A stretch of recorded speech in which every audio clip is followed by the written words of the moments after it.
Hi, how y'all doing? And what's up? What's up? What's up? Hey, listen, welcome to another exciting episode of the Ben Ether Show right here on the SVP TV network.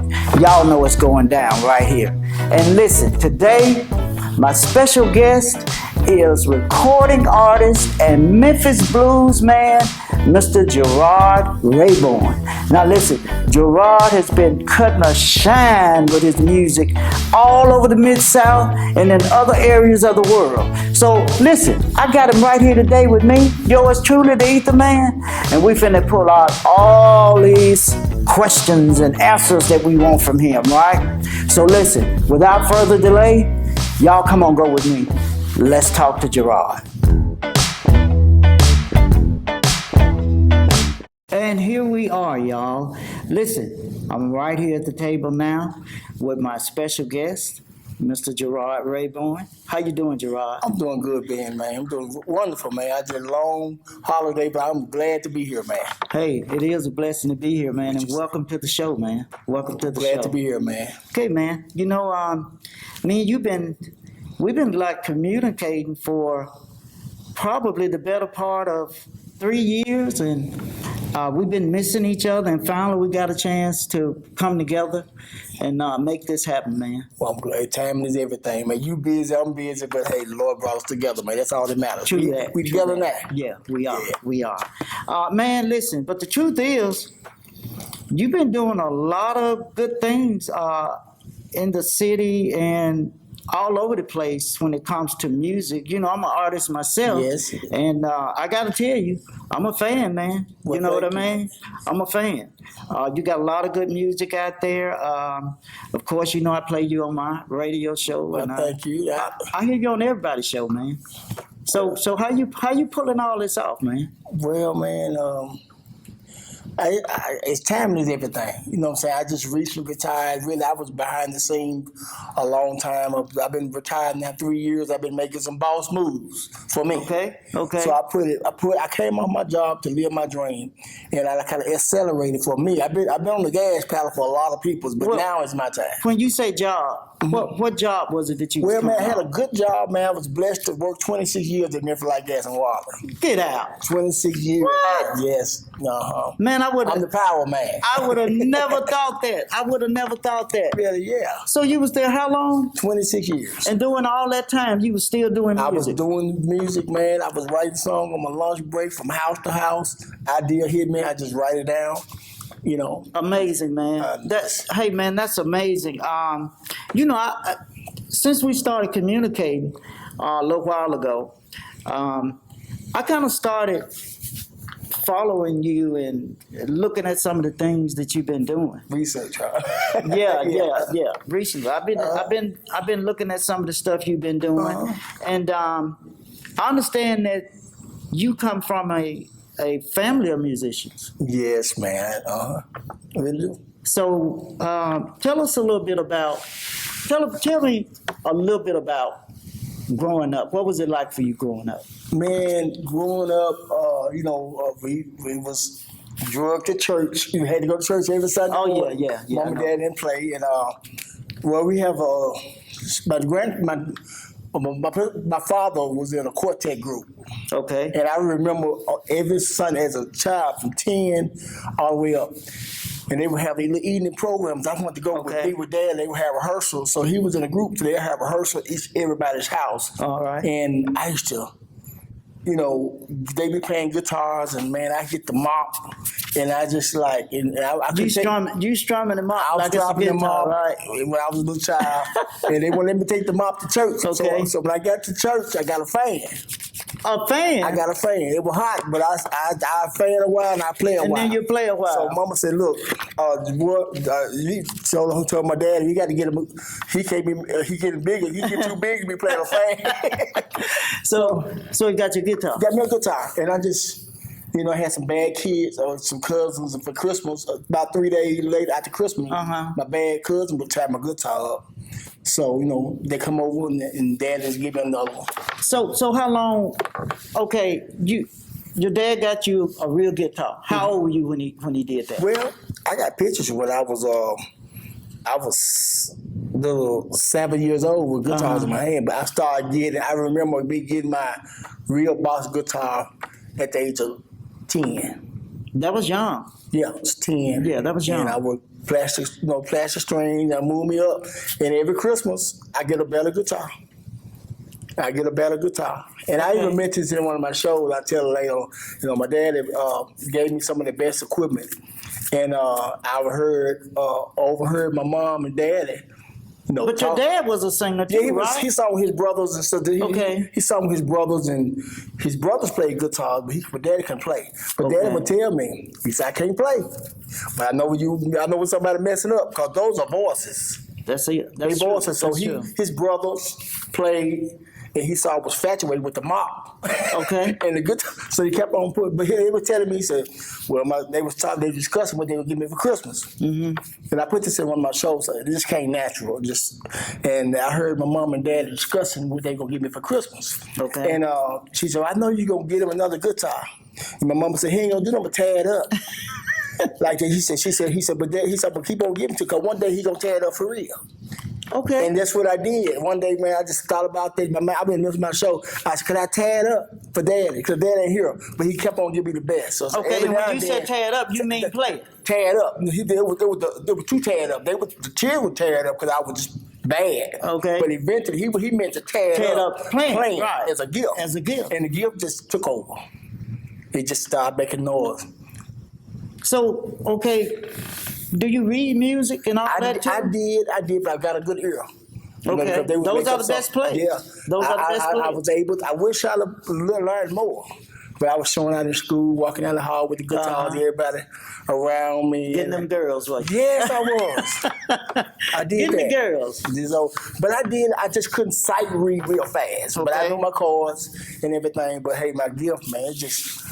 Hey, like I said, actually, my daddy, could I go? And my daddy they would have a van and stuff like that. He would like, well, want to know if the other kids, the guys gonna bring their children, Okay. So Okay. He'll call around, because certain things they want to see, and he don't want to be me in the way, you know what I'm saying? He'll call around, your boys going. Okay. And he'll like, well, you can go. I'd be so happy. And man, when I got to be 16, they rehearsed us. We started making some noise, and we got recruited. Okay. And they rehearsed us, me and my little cousin. Okay, now this your dad and your uncles. We began to make progress. Okay. But they rehearsed us for a year. They took a break. Because they had some other Cincinnati Strong family running strong. Okay. They was playing guitars, and they decided to go on into some other things. So your dad and them took a break. They took a break for a while because some of the other younger musicians started to Cincinnati Strong family, which is Reverend Strong. So during that break is when they really... They took a break to recruit us and get some other thing. They weren't going to stop. They wanted to stop. Okay. Have the other young guys. That was a good move. Yeah, so they took about a year, but they kept on rehearsing. Mm-hmm. And we weren't quite yet right, but we would make a little noise. They rehearsed us about a year. And you were how old then? Man, I was, first time I hit the stage with my dad and them, 17 and a half. How'd that make you feel, man? Man, real good, because hey, that's like apprenticeship. Was that like your first time in front of kind of a big crowd? Yes, man. I never would forget. It was in Sardis, Mississippi. Sardis, Mississippi, man, was it's called the Education Building in Sardis. And about 7 months ago, I went down there and I told just like a museum. I told my wife, pull over. Okay. And I got pictures. And we pulled up. She said, what's wrong? She thought something wrong with the car. I said, I got to take a picture. This is the first place I was considered playing professional. Okay, and how long had it been since you actually been there to see that place? Like I say, I was 17 years old. I'm 52 now.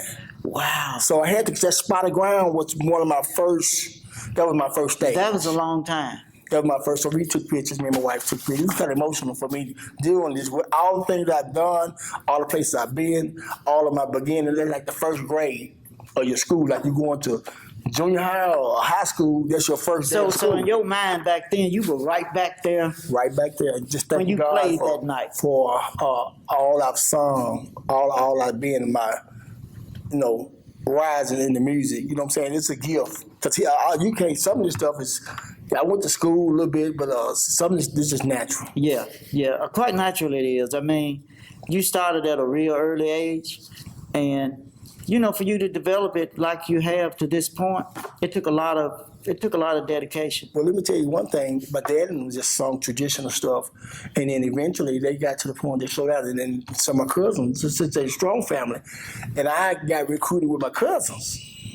And man, we started, and I stayed with Dad, man. But anyway, we started recording, going to the studio. I'm at the age of 19. My bass line, I was playing bass guitar then. Okay, but wait a minute. You play lead now, don't you? I play lead. But back then you were playing bass. I started lead with, I played both. I started lead with my dad, and that was the opening with my cousins.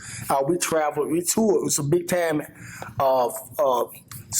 gospel people, Truthettes, and some of the Williams brothers. They took us on the road. Oh, the Williams brothers? Yes, we left here, man. I never said I was just working at Zare's, on 3rd. Okay. And I said I was making about $10, $8, $9 an hour. It was a lot of money, but I said I can come back here, man. We went to California, we went to Vegas. You that young? Yeah, we was on tour.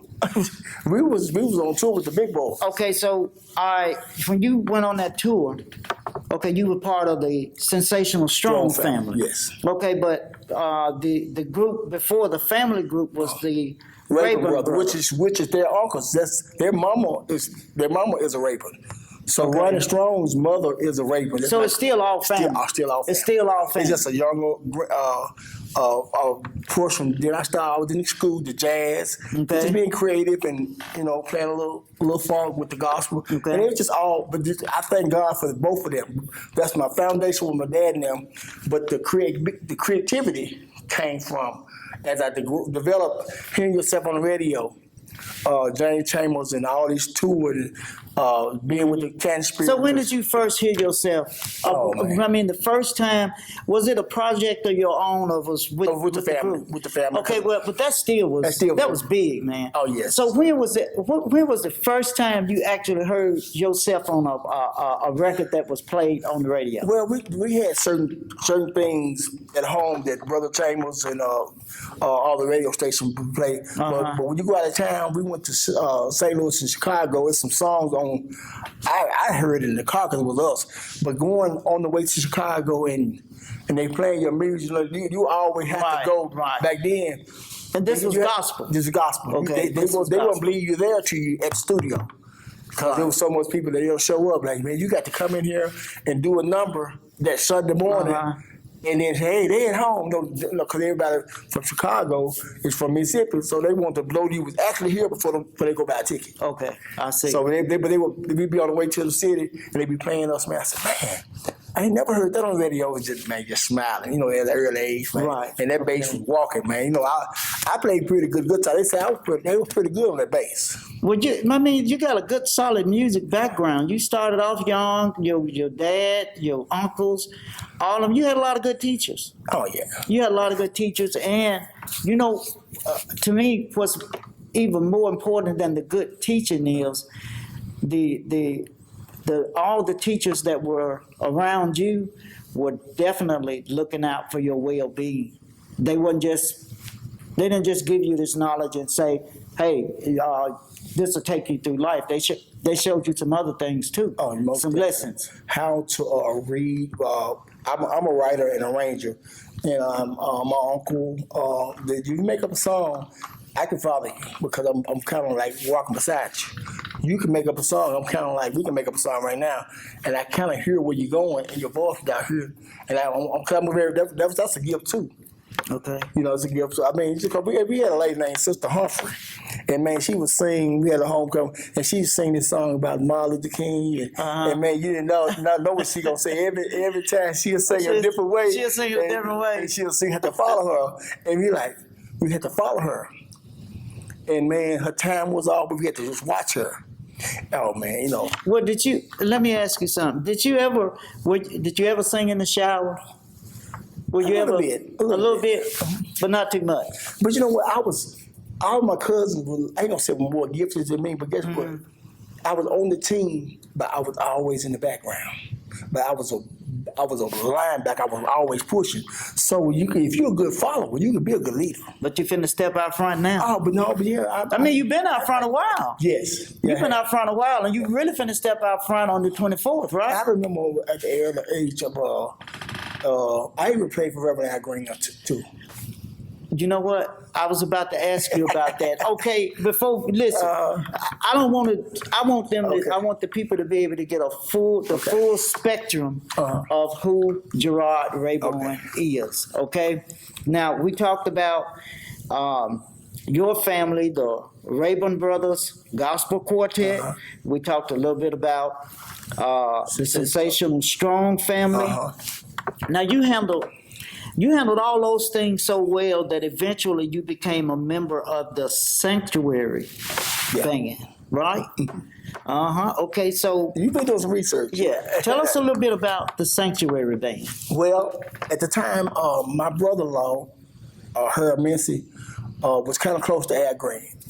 Prior to that, Reverend Green came over to our home church and just did a one night revival, whatever. The Al Green. Before I started playing with him, the Lord just made it away.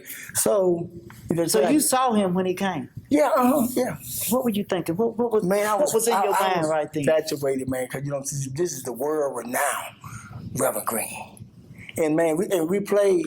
He said, "I'm too close," and he was watching it. And I was playing with him. He said, "Oh, these boys can play." Because we know how to stay back and let him do. I was excited, but I didn't show that because being professional, you got to be assistant to him.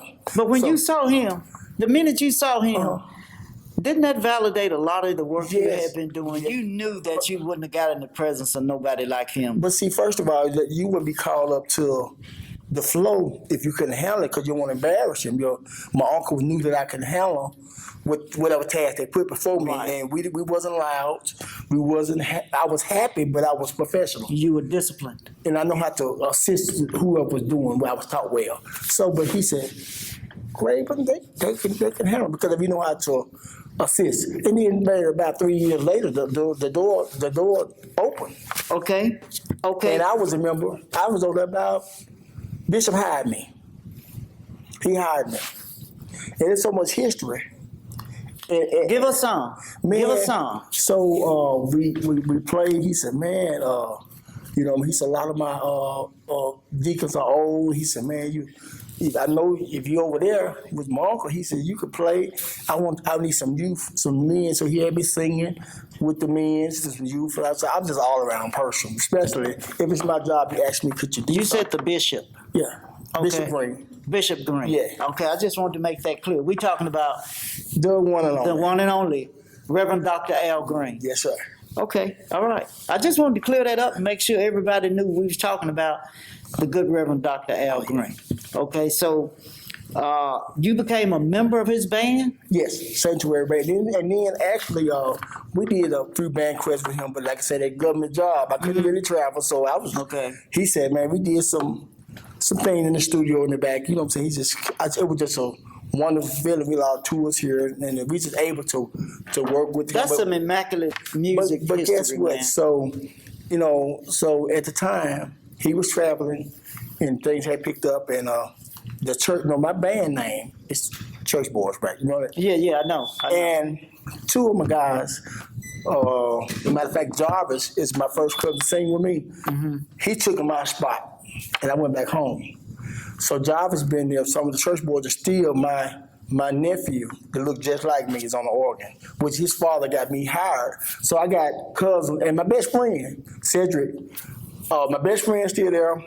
My cousin's still there. And my nephew is still there. So his family's still all around Bishop. So he had a highly respect for me.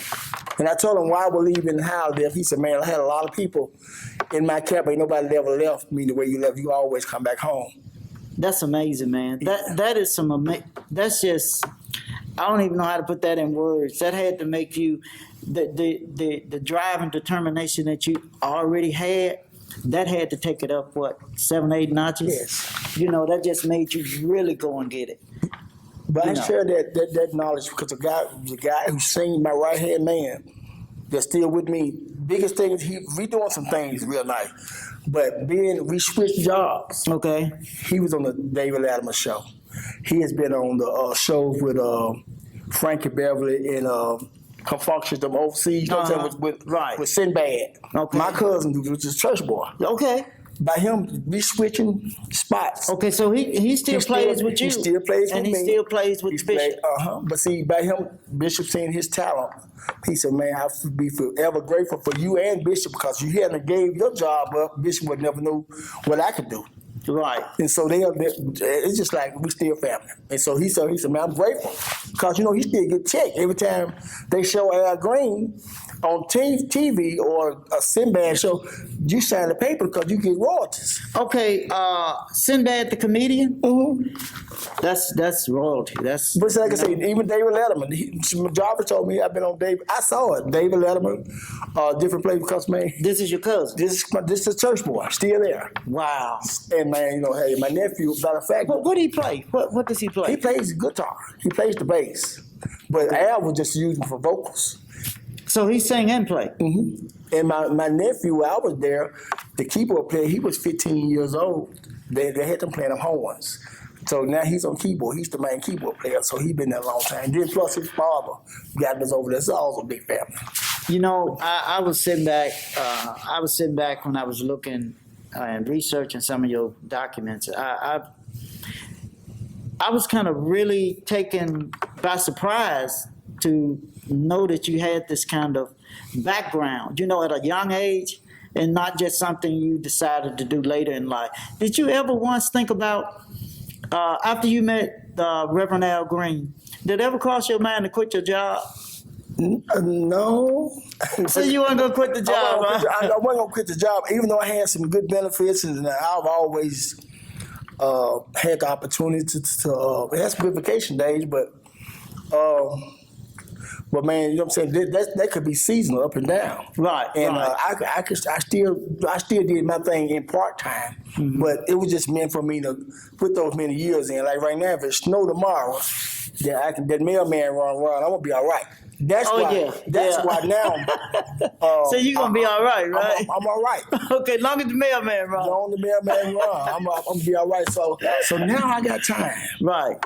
Okay. To do what the Lord has gave me to do. And man, I've been sowing seeds for different people. This is my night, my time. Yeah, you got a big night coming up. I mean, to me now, all these nights you've had have been big nights, but this is a special big night. Well, yeah, I was telling my wife the other night, my 50th birthday was important to me. Mm-hmm. My retirement party she played a big role in both of them, was important to me. When did you have your retirement party? How long ago that's been? I just took 3 years and 2 months ago. Did you have a ball? I had an all-white party. It was nice. Same place I had the video shoot at my mom's. It was real nice. But I told her this is important to me too because this kind of came back. My management people and their management people had a meeting. And matter of fact, they was going to do us and me and Bobby Rush together. But Bobby Rush had did something in the town. He had some things they couldn't really work it out. Okay. So they said, well, look, man, you've been, they had a hot record. They kind of talked me into they said, we won't do this for you. I think it's time for you to really show how much you have grown. Your name pops up here and there. This is the conversation around the city. And they hadn't seen a whole lot of me. I don't just pop up. I was about to say that. One thing that I've noticed about you, especially after talking to you right now, you didn't never try to force anything. You just kind of did the work and everything just kind of lined up without you really, because I know a lot of people really try to force things and when it backfires on them, it leaves them in a real worse way. I've been a promoter and I'm a singer. I'm a firm believer. If I hadn't did nothing in a while, like my last time I did something, I'm grateful for this. I write a lot of songs. Bobby O.J. Recently interviewed me. He said, well, man, you got a lot of songs, but this last one here pretty much kind of like it's different. And it's kind of like one that's kind of like making noise in his book. I said, well, it's when you're different, you're going to be something like You my friend, and every time I see you being, ain't no telling how you coming, but they know you coming. You different, and can't nobody beat you being you. And You're right. When I be me and you be you. You know what I'm saying? We can put And the that's the same. beauty of it. That's the beauty thing. It Yeah. makes us just so different, but we are peculiar people.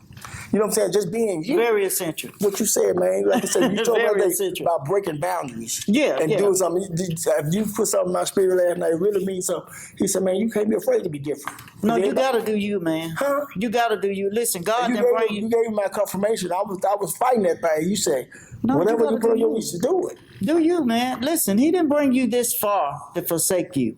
Mm-hmm. He brought you here because it's your time to shine. This is your time, man.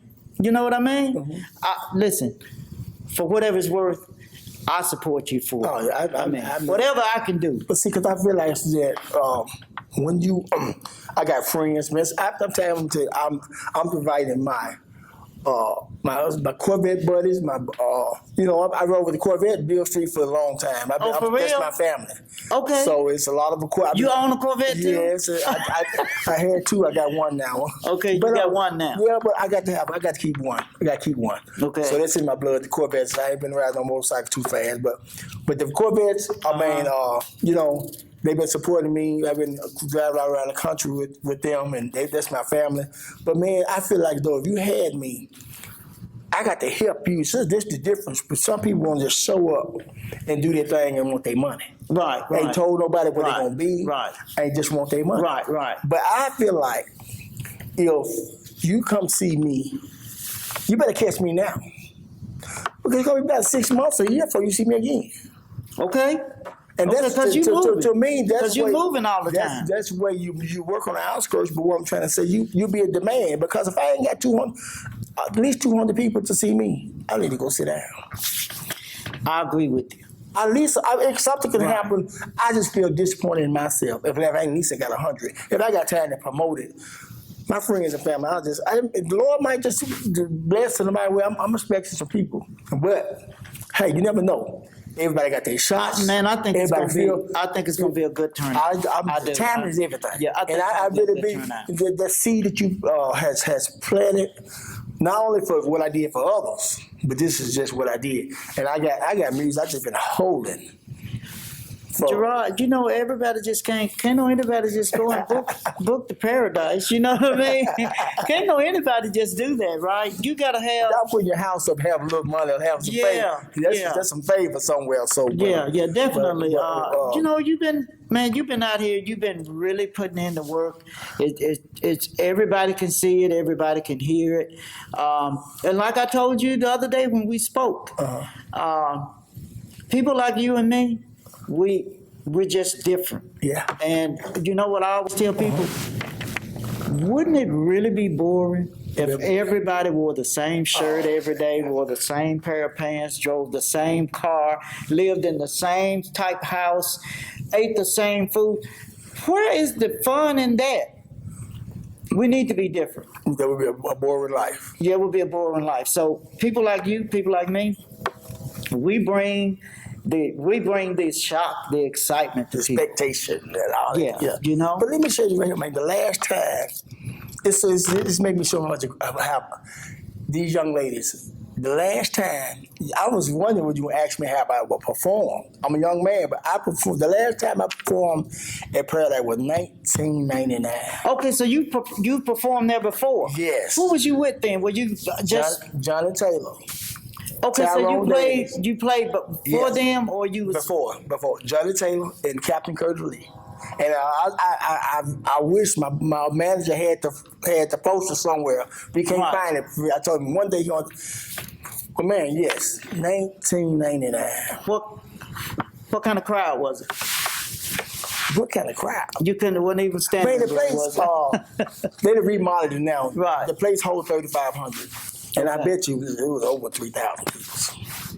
Wow. Oh yes. I mean, so you was there with Johnny Taylor. Yes, man. Okay, what kind of person was he? I never got to meet him. Well, he's off to himself, but he was cool. Everybody was Pete. You know what I'm saying? And I just heard, so many different stores, man. But they had security and all the certain people you couldn't hardly get to them. You know what I'm saying? We had some food back there, and they had their own special room. Just grazing that stage was good enough for me. And man, just seeing them, man, I watched the videos, man. I'm telling you something, it's funny, man. Johnny Taylor had them rings, man. Right. And I was a young man. I said, man, he was prolific. He was. I said, I got to have a Johnny Taylor ring. And man, I went to pawn shop. And I got a one. I said, I'll be this one like you. And that joker, I didn't have the money that I got now. Right. But I bought that ring cost $3,000. And guess what? It took me a year and a half, 2 years to get it out because I didn't have no money. But I just wanted one because they had one. It was real too. It took me 2 years to get it out. Man, I tell you talking about that jewelry, man. That reminds me of a chapter in my life where I had I once owned over $2 million worth of jewelry, and I got in bad shape one time and went and hocked it for about I think it was $12,000. That's all they would give me for it. Well, when I went back to get it, the guy had sold the pawn shop and moved completely out the state. Nobody would tell me anything. I lost everything. But you gave him enough to move. I gave him enough to move, man. You know what I mean? I still laugh about it today, man. But yeah, I can relate to you seeing all those rings on Johnny's fingers, and you was like, man, I gotta, that's got to be what's going on. You wanna look the part. You know what I mean? Well, to move on. What about Little Milton Campbell? Tell me about Little Milton Campbell. Man, I got a new song. I got a song on my new album, man. It's called The Right Age. And first of all, Milton was nice, kind of hard to read, almost like Al, but he was real nice. I saw him at Kroger's. Okay. And I walked up to him and said, hello, Mr. Milton. He would get some eggs. Okay. Man, I said, hey. I said, man, I enjoyed your music. My mom played all your music and stuff like that. And I said, asked him how he was doing, man. He said, man, I got about 3 weeks off. And I'm gonna head back out, because he's still here. About what year was this now? Oh, man, this has been about 10 years ago. About 10 years ago. Yeah. Is he still with us? No, he's passed now. He's passed now. Okay. But man, he said I'm off. He had a house here and a house in Vegas. Okay. So he was working and stuff, man. So he said I got about 3 weeks off, and I'm gonna head back out, man. I said, well, man, but good seeing you, man. I said, I got something coming up. I like to get your number, and if I can see something. I said, I got something in the country. In about a couple more months, if you at home, sometime he said, I'm not working as much as I used to because style's changing. And he just said he wasn't going to do certain things. Okay. The liquor songs, candy liquor, he's just a man of standard. Right, okay. So he said, so the real, they work were getting slower. He had some work, but it wasn't like every week like okay. others. So I said, let me get your number. And I'm going to call you, man. I said, I'm planning, we have like a little reunion in Mississippi, and maybe you can come by and sign some autographs or just say hello. That'll mean the world to the people. Okay. From the hard reach to hard. He said, man, he gave me a number. He said, man, I read people pretty good. And he said, man, you didn't come with no BS. I said, I ain't got no whole lot of money. I said, well, I give you something for your time. And he was off. Okay. Like he told me, it slowed down. And so I said, I got a little small band, man. VP, y'all know some blues? And I said, we know a little blues. I didn't know what he was gonna do. He said, y'all know some blues. So he do like a melody of a song. Okay. He could do 5 songs. He'd do a medley. And then melody. Okay. And I got to learn that melody. That's smart. But it's he right. just roll into it. And but man, we got to talking, man. And like I say, and he was saying, okay, I didn't have a whole lot of money, but I think I had, I gave him $600. And that was for a personal appearance. And he put the little tip booger down there, so he still almost made $1,000. I took pictures. He made $1,000. That's how hustlers would do to make something out of nothing. He made $1,000 in one day. In one day. And wasn't doing nothing. So that's when he look at it. I wasn't doing anything. He wasn't even. It wasn't, He wasn't booked. It wasn't even nothing planned for him. It just. That's how some people now, they so cocky. I got to have this. I got to have it. Right. If it's a last minute decision, if I'm not off and it's around the corner, I'm gonna go see what Dust got for me. You know what I'm saying? Right. So he just made, but he took a liking to me. And so he began to call himself. I said, man, I don't want anything. I just call and say hello, man. See how you doing? Take your medicine today. He said he's talking to me like my son don't do that. I said, man, I just want to make sure you all right. Because I look and start looking. I see that. Gerard, I see that about you a lot, even on Facebook and different things, that you go and visit people and you share things with them. So that's just a part of you. Uh-huh. And he said, look, one day he said, man, I've been around you all day. And my brothers, my sons, and all my cousins, like I said, they would play guitar. And I picked up the guitar, and he did not know that I could play. Oh. And he told me, he said, son, said, son, let me tell you something. You know how many brothers, I was checking you out. He said, you know how many brothers or men wish they can play and you can play and don't want to play? He said, you better play that thing every chance you get. He said, cause you're going to be tired. Whether you had 2 shows, 3 shows back to back. He said, then when you get to the other side, they don't you shut up. They want to hear both of y'all. So that's what he was telling me. In the blues, just keep on singing. Could you be quiet? They want to hear this and this. That's right. That's what they pay for. This and this. So he said, you the quarterback. That's your move. You know how many people they got. If you every time you got to get up there and wiggle and shake and dance, you can buy some time. You go over here and play for her, about 4 or 5 minutes, sing a little bit, go there play for him. He said that's gonna save you. You working when you ain't working. If you reroute your routine, if something going wrong. So do y'all stay friends a long time? Yeah, man. You know what I'm saying? I asked him for a guitar. He said, let me think about it. You know what I'm saying? Okay, you asked him for one of his guitars? You wanted one of his guitars. It was a green and a blue, green and yellow Gibson. He said, I got to do some strong thinking on that one. But he took a liking to me, and guess what? Did you ever get that guitar? I didn't get it, but I got me a 335. But you tried, but we talked about it. Okay. But look, I hate the idea. Now, Milton, Strap-On just reaching the past. Strap-On, Strap-On's road manager. You know Strap-On? No. You telling me? I didn't get But man, he just reaching the past about a year, and he knew how close. Milton didn't take a liking. They gonna say liking, but Lincoln. Oh, you finna tell me you got that guitar? No, I got one just like it, but he knew that the person how Milton was, he liked the people, but he don't link the people like he linked it to me. Right. Okay. So he said, "Boy, you, Little Milton's son." So he would bring me up. He said, "The Little Milton's son." He always called me Little Milton. And I got a guitar just like him, man. It cost me now. Okay. It's a Gibson 335, but I didn't get a chance to get it healed. But I got this song. It's called "I'm the Right Age," and I was thinking about a conversation that we talked about. I put it all in writing, and I was helped it. Now it's gonna be like, now I understand what he was talking about, because I said I wasn't gonna say no blues. I like that pretty stuff. Right. I'm just candy licks. See, let me tell you, it's the difference between Southern Soul. We do a little soul, but the difference between Southern Soul and blues, it's some place you gonna go be in. Well, I'm gonna make you international, because you already international, but you start singing some real blues and some soul. But you go to some places you go to, okay, they don't want to hear no Southern Soul. They'll run you off that boat. Right. They just want to hear blues. And there's a place you go out to blues, they don't hear no Southern Soul. They'll throw rocks at you. So you got to know how to read your crowd. Bobby Rush is smart, man. He played all circles. And I won't be like Bobby. See, this what we doing now.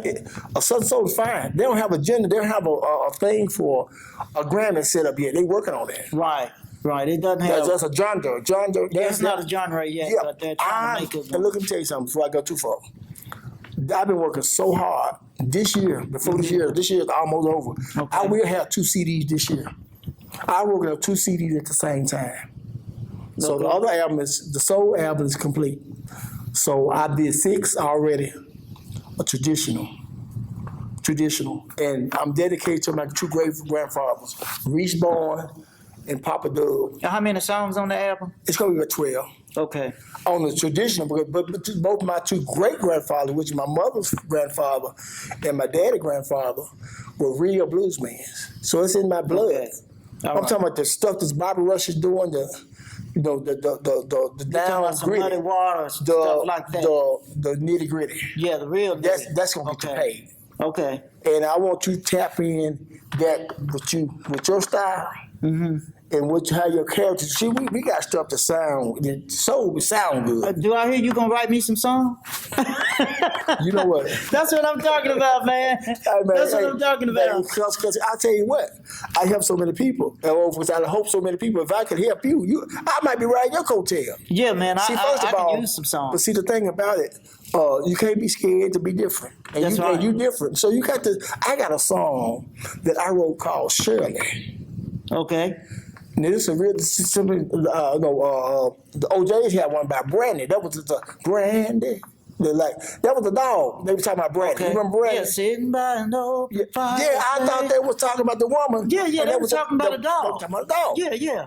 So I said, me and my brother always would mess with. My granddaddy would pick up dogs. Okay. And we would come down home. They stayed at home, and he named his dog Shirley. Like a real Shirley, like a woman. So everybody would play with it, and they'd throw all the food out there, man. On Sundays, man, we had 80 people at the house. Everybody throw their food out there. Shirley's eating bones, man, neck bones. The dog. Yeah. Okay, Shirley. So good. Shirley eating good, man. She eating good, man. So Shirley got to one of them neck bones, man, and Shirley broke her tooth. Her teeth were messed up on one side. This dog. Okay. Yeah, man. So, but anyway, Granddad and them. They would have to evacuate their house. Okay. I wrote all this. My granddad was blessed to have 88 acres of land. Okay. And so the man, he got a good deal on it, but see, he didn't probably do the research. It was good land, but it was bad land. It was bad. Okay, it was bad. It was good land, but it was bad land. It would flood twice a year, and they got to leave. They had to come to Memphis. I see. They couldn't get out. They got all they can get. You know what I'm saying? They left Shirley that particular time. Oh, they left the dog. They left Shirley, and Shirley. What happened to her? Well, she died in the flood. Oh. She died of thirst in the flood. Could you see water over there? She died of thirst in a flood. That's all, man. Come on, man. See, I wrote a song about That's a hell of a hook there, man. But see, I said, you know what I'm saying? She died of thirst in a flood. Yeah. You can see the water, like you hungry, and the bread truck right there. Right there. And water out there. But she tied on the porch. Okay. And they left plenty of food, but she knocked the food out. She ate the food and water right there, and they couldn't get home. And they gonna say, well, Granddaddy knew that someone right. He turned the corner, and she was stiff as a log all this time. Y'all didn't know I was talking about my granddaddy's dog. I like that. But that was a true. Yeah. And I said she had a pretty shiny coat. Okay. You know, I'm talking about the dog. The dog. I said, yeah. I said, then she ate so many, her teeth were missing because she had a bone in her throat. You know what I'm saying? That's how she had an overbite. Didn't look right. It was just like, this dog was everybody loved the dog, but the dog was a stray dog. Well. But it's a real song. In my family, everybody know about Shirley. But you know, I'm sitting here listening to how you putting that together, right? Yeah. So, what's your process for writing a song? What's your who, what, when, and where? Do you got to be in a quiet place, or do you just sitting right here? You can write one. I can write one. It won't be perfected, but I can give me 3 titles. I wrote a song the other night. You can get the blueprint. Is what you're saying. Yeah. You can get the blueprint. If you love me like you say you do, why in the hell you treat me this way? Okay. See, some of them stuff could be a sermon too. I listen to a lot of preachers. I listen to. You listen to a lot of preachers? I listen to preachers. Okay. I listen to whatever. You can get a sermon off Facebook. You can get a sermon off people like a hole in the wall.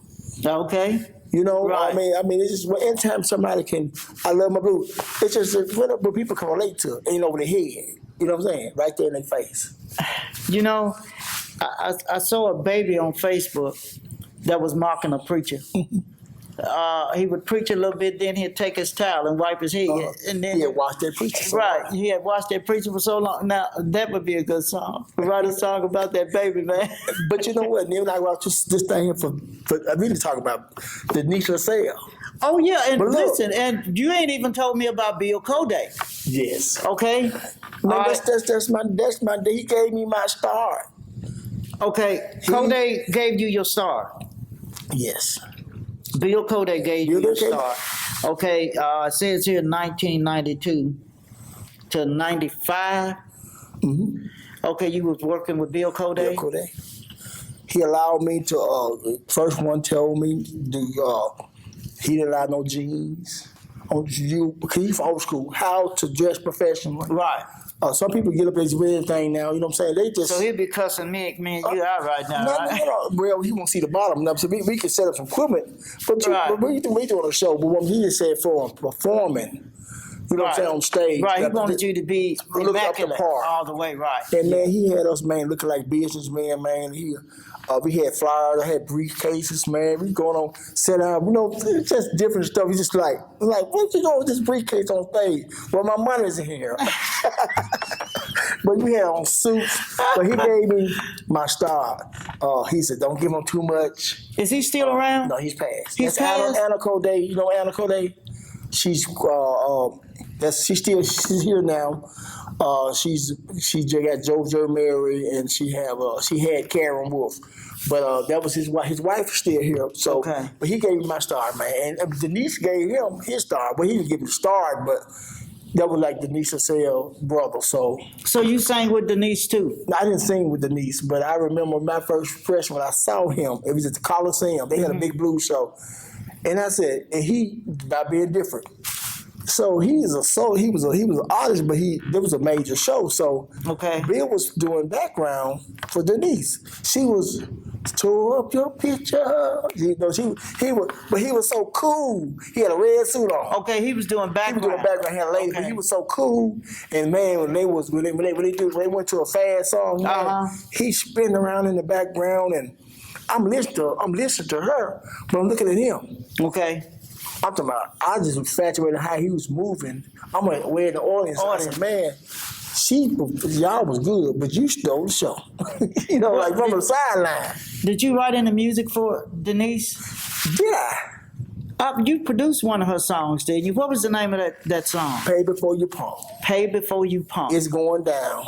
And another song I did. And you wrote those songs? Yes. But this true thing, Pay Before You Pump, I wrote all that. It's Going Down there for me and her. That was her idea she had, but I helped her put the wheels and stuff together. That was me and her song. Okay. So I tried. It's something like a Sam Cooke type of song. She said, boy, this song is so different. I was telling her that she said, something what I don't normally do, but it sounds good. I said, give the people something different. So so she did, but see, this is the trip thing about it. I had gave her my song. So one of my signature songs, my first signature song was 24 Hours. Okay. You know what? And I like that song. She took it here. She asked me. She said the 24 Hours song? Yes. Yes, she took it to another level. Man, I looked at my checks. I said, you can say it again. Wait a minute. Yes, that's my first song. That was your first song? That was my breakout song, 24 Hours, 103.5. Been playing it for 10 years.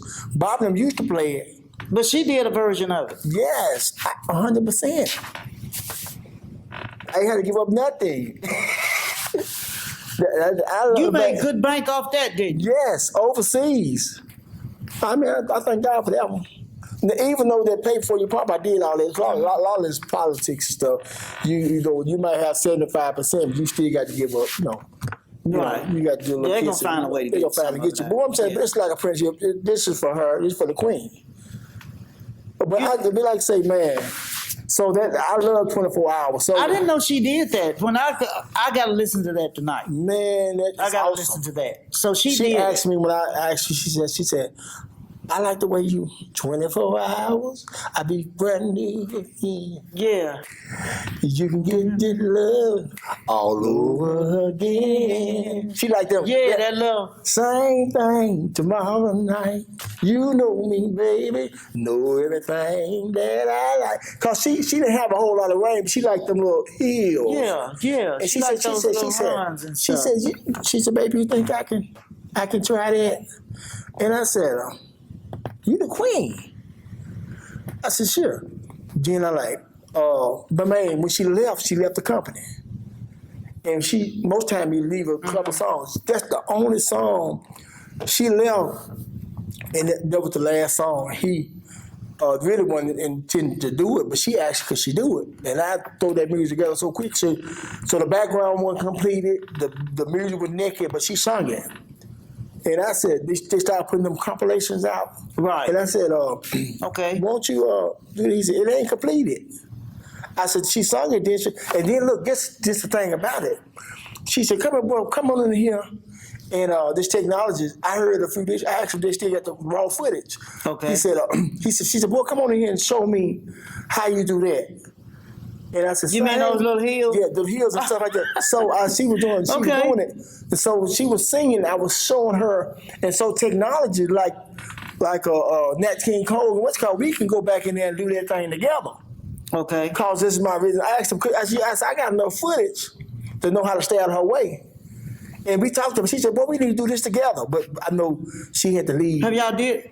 No, she asked. She said, "We need to do this together. I like it, but I don't know it." So I wrote the words out for her. It was a last minute decision. That's amazing, man. She asked because she said, "You think I can do this?" And then he really didn't think too much about the song because it wasn't a company song at that time. Okay. So, but she asked, "You got to get a queen what she want." But it ain't a big song. Guess what? DA still playing it today. They still playing it all over the world. And I still play it. You still play it? Yeah, I still play it. Some more. Yeah, I'm gonna keep playing it. You know I'm gonna keep play playing it even more than that. Now you know the business. Oh man, you can count on me. You can count on me But playing. you didn't know that, man. But yeah, that song mean a lot to me. Well, Cause guess what?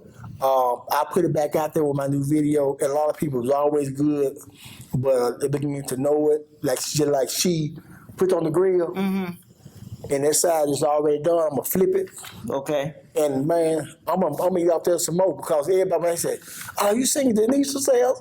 Yeah, it's both our songs. Hey man, it was new to me. But you know, I mean, it's new to me. I didn't know all that about it. Yeah, but that's why that song right here. When I sing at the show, it's a good song. But Denise put it on the grill, and everybody know me. And 103.5. The good thing about it. Greg Peterson, he just passed, but he played. Yeah, Greg, that was terrible loss. Yeah, I will show that all out. But 103.5 and Greg kept me alive at home. They played it. The song was out there, so I'm gonna put it on my new CD because I didn't have a distribution on that song. After I mailed it out, to Jackson Music Award. Mm-hmm. I mean, so it's gonna probably pop up some more. It will. And then they're gonna think, "Oh, she's singing Denise's song." I let them think what they want to think. Right. But man, they don't know the history of that. They'll see Papa Dub. Well, tell us about what's coming up on the 24th. Oh man, tell us about July that. 24th, man. My management peoples in Club Paradise. Email us, man. We had a couple meetings, man, up in the Join the Blues Foundation. They advised me to do that. They're going to have a lot of people there. We're expecting a big night. Like I say, man, I've been writing songs for a lot of international peoples. Mm-hmm. Denise Tracell, Carl Sims, O.B., Miss Jody, Sheba Posh Wright. All of those names I know. David Breston. Okay. Who that is? Sweet Angel. Donnie Ray. Dobbins, Sweet Angel Dobbins? Yeah, yes, that's my cousin. For real? That's my cousin. Get out, man. Yes. Angel Dobbins is your cousin? Well, Mike is. But they connected, so she's my family as well. Wow. It's some more. You rooted in music, man. It's some more I forgot about. But that's the main, that's from the camp. So it's just like, and when I was here, called me, I said, who next? So I said Donnie Ray, but Jay Hammer. Jay Hammer. I know Jay Hammer.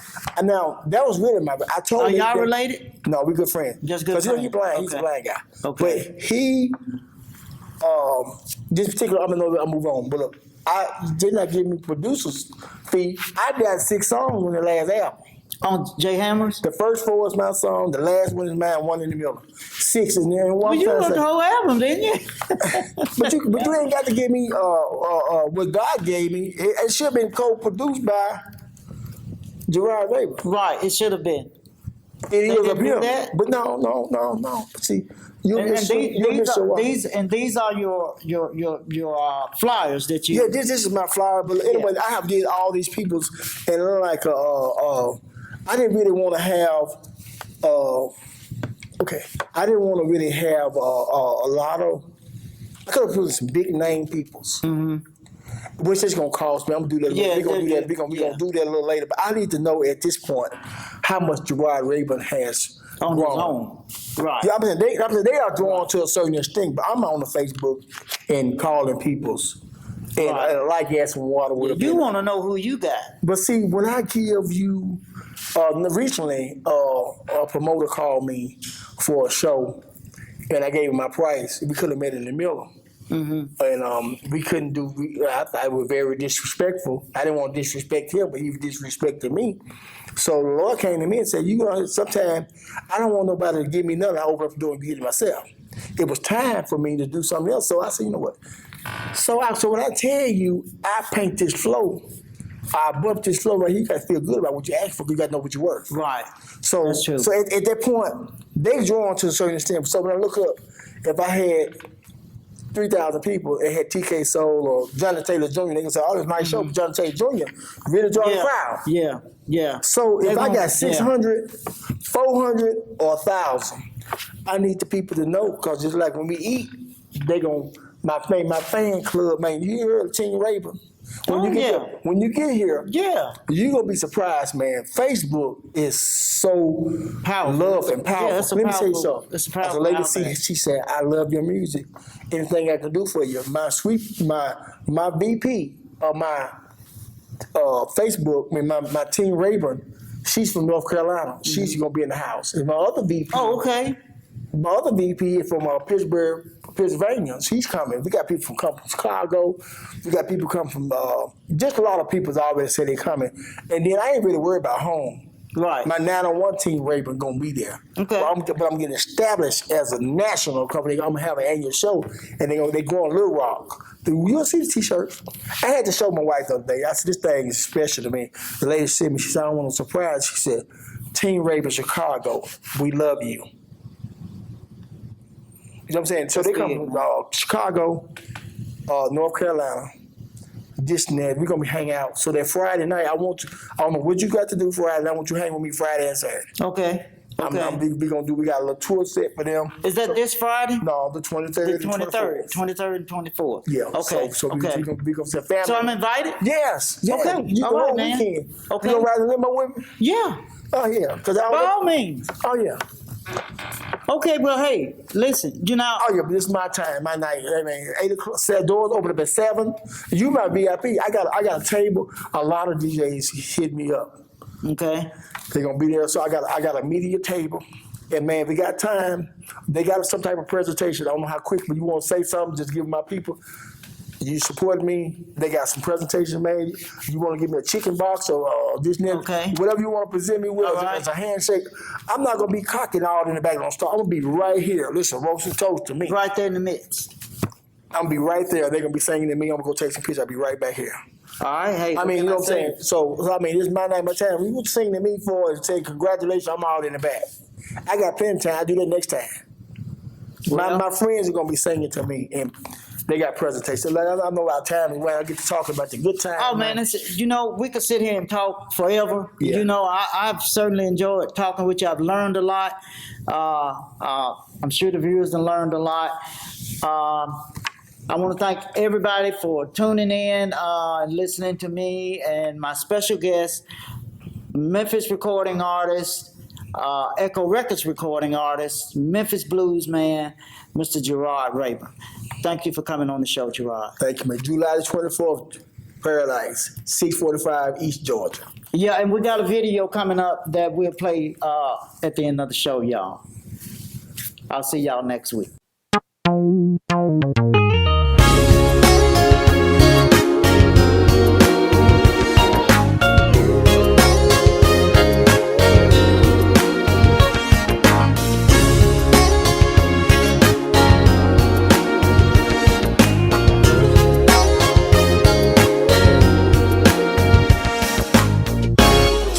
be brand new again. You can wear me out all over again. 24 hours, be brand new again.